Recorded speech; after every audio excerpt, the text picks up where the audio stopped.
कुरुममध्ये ईद उल अजहा उत्साहात साजरी। देशामध्ये अमन शांती करता दुवा। मूर्तिजापूर तालुक्यातील कुरुम गावात ईद उल अजहा बकरी ईद हा पवित्र सण मोठ्या श्रद्धा आणि उत्साहात साजरा करण्यात आला। कुरुम येथील मुस्लिम बांधवांनी पारंपरिक पद्धतीने सकाळी 8:30 वाजता ईदगाहवर सामूहिक नमाज अदा केली।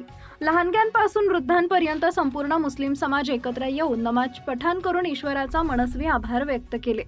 नमाजनंतर कुरुम येथील जामा मस्जिदचे इमाम मौलाना अन्सारुल हक साहेब यांनी जमलेल्या उपस्थितांसमोर ईद उल अजहा या सणाचे महत्त्व स्पष्ट केले आणि कुर्बानी म्हणजे त्यागाचे प्रतीक असल्याचे सांगत हजरत इब्राहिम यांची कथा सांगितली आणि त्याग, विश्वास आणि आज्ञापालन यांचे महत्त्व पटवून दिले।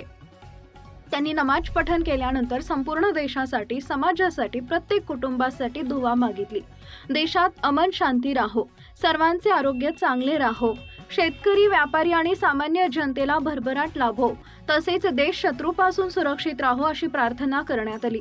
नमाज आणि प्रार्थनानंतर मुस्लिम बांधवांनी एकमेकांना आलिंगन देत ईद मुबारकच्या शुभेच्छा दिल्या।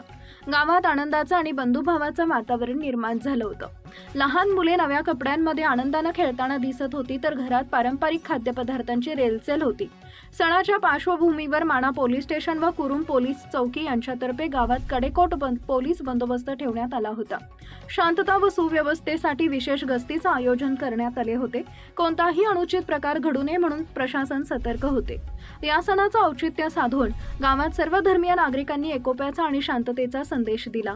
ईद उल अजहा हा सण केवळ धार्मिक श्रद्धेचा नव्हे, तर सामाजिक सलोख्याचा आणि बांधिलकीचा संदेश देणारा असल्याचं कुरुम गावातील वातावरणाने पुन्हा एकदा अधोरेखित केले।